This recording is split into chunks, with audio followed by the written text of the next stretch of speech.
New South Wales public health system is facing a crisis of confidence this morning after very confronting video emerged showing two nurses bragging about killing and refusing to treat Israeli Let's patients. say an Israeli, God forbid.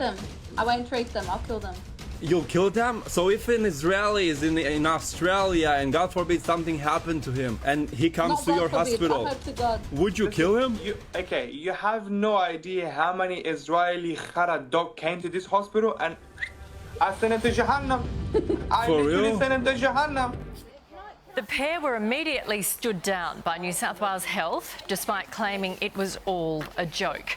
For more, we're joined by the New South Wales Health Minister, Ryan Park, live in Sydney. Good morning. Should Jewish patients still have faith in the New South Wales health system? Well, to be quite honest, they've got every right to have lost confidence and have a broke in trust overnight. What I'm going to do now with the Health Secretary is work as hard as I can to rebuild that trust. That trust has been broken.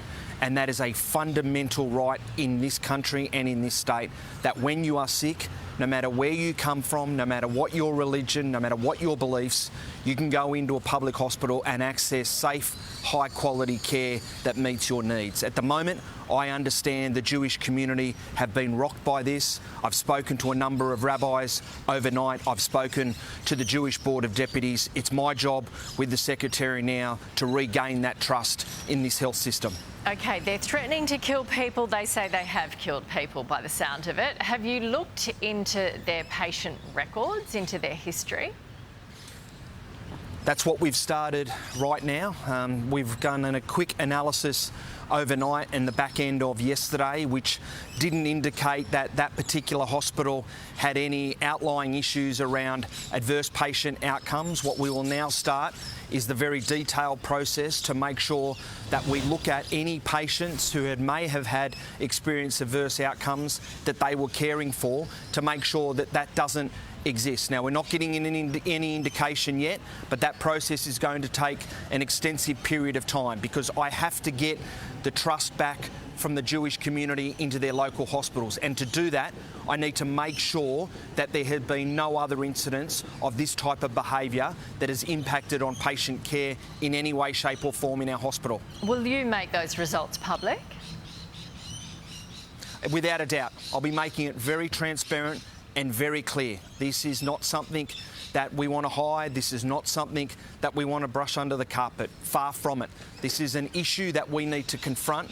I made it very clear yesterday and I'll make it very clear today to staff. This behaviour is in no way acceptable. It's not acceptable to health staff who do a tremendous job each and every day in our hospitals. It's certainly not acceptable to the community, and on this occasion it's certainly devastating and not acceptable to the Jewish community, who have every right to present to our hospitals and get the access to the healthcare they need and deserve like every other member of the community. Minister, examples of hate are now widespread across this country. Can you guarantee that these two are the only ones in New South Wales Health that feel like this? Well, I can't guarantee in a workforce of 180,000 people that there aren't people who behave in a way that I find disgusting. What I can say is that the vast majority of health people that I've ever had contact with, that the community I represent has had contact with, go over and above to deliver the very best care for their patients every single day. Okay, they love so the what work do you they do in It's this an honour and environment, commitment. in this environment of hate, where people are spraying horrific things near schools, and you've got people threatening to kill in public? What do you do as the minister today to make sure that this doesn't continue?